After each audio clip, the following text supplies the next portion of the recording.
Hello दोस्तों, नमस्ते, प्रणाम। मैं किरण राजपूत स्वागत करती हूँ अपने चैनल में। तो दोस्तों, आज मैं एक बेटा के विवाह गीत लेके आई हूँ। आप लोग को जैसा भी लगेगा कमेंट में ज़रूर बताइएगा, और अच्छा लगे तो लाइक कमेंट शेयर कीजिएगा। और मेरे चैनल पर जो भी न्यू है तो मेरे चैनल को सब्सक्राइब करिए और बेल आइकन को दबाना ना भूलिए, ताकि मेरा न्यू वीडियो आप तक पहुँचता रहे। बहुत ही प्यारा गीत है, तो सुनिए।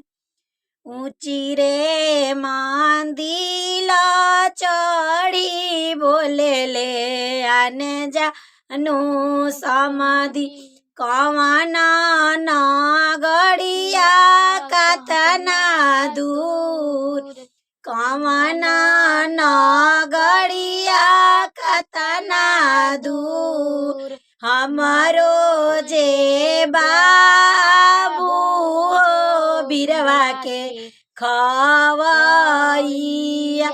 बिरवा बिना जई है कुम्हिला बिरवा बिना जई है कुम्हिला के आलरी है माई है के दुलारी है के दी है बीरावा लगाय के दी है बीरावा लगाय सासू आलरी है माई है सरज दुलारी है साली दी है बीरावा लगाय साली दी है बीरावा लगाय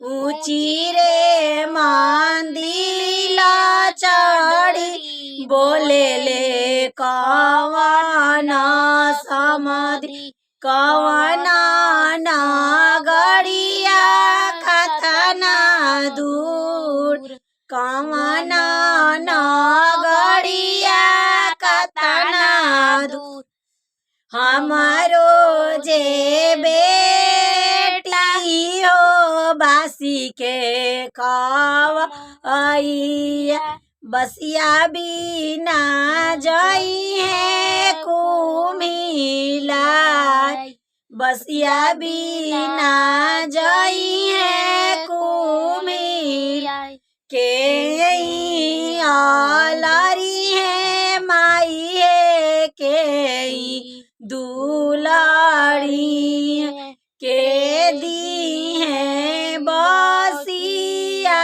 जोगाय के दी है बसिया जोगाय सासू आलरी है माई है ननद दुलारी है गोतिन दी है बसिया जोगाय गोतिन दी है बसिया जोगाय।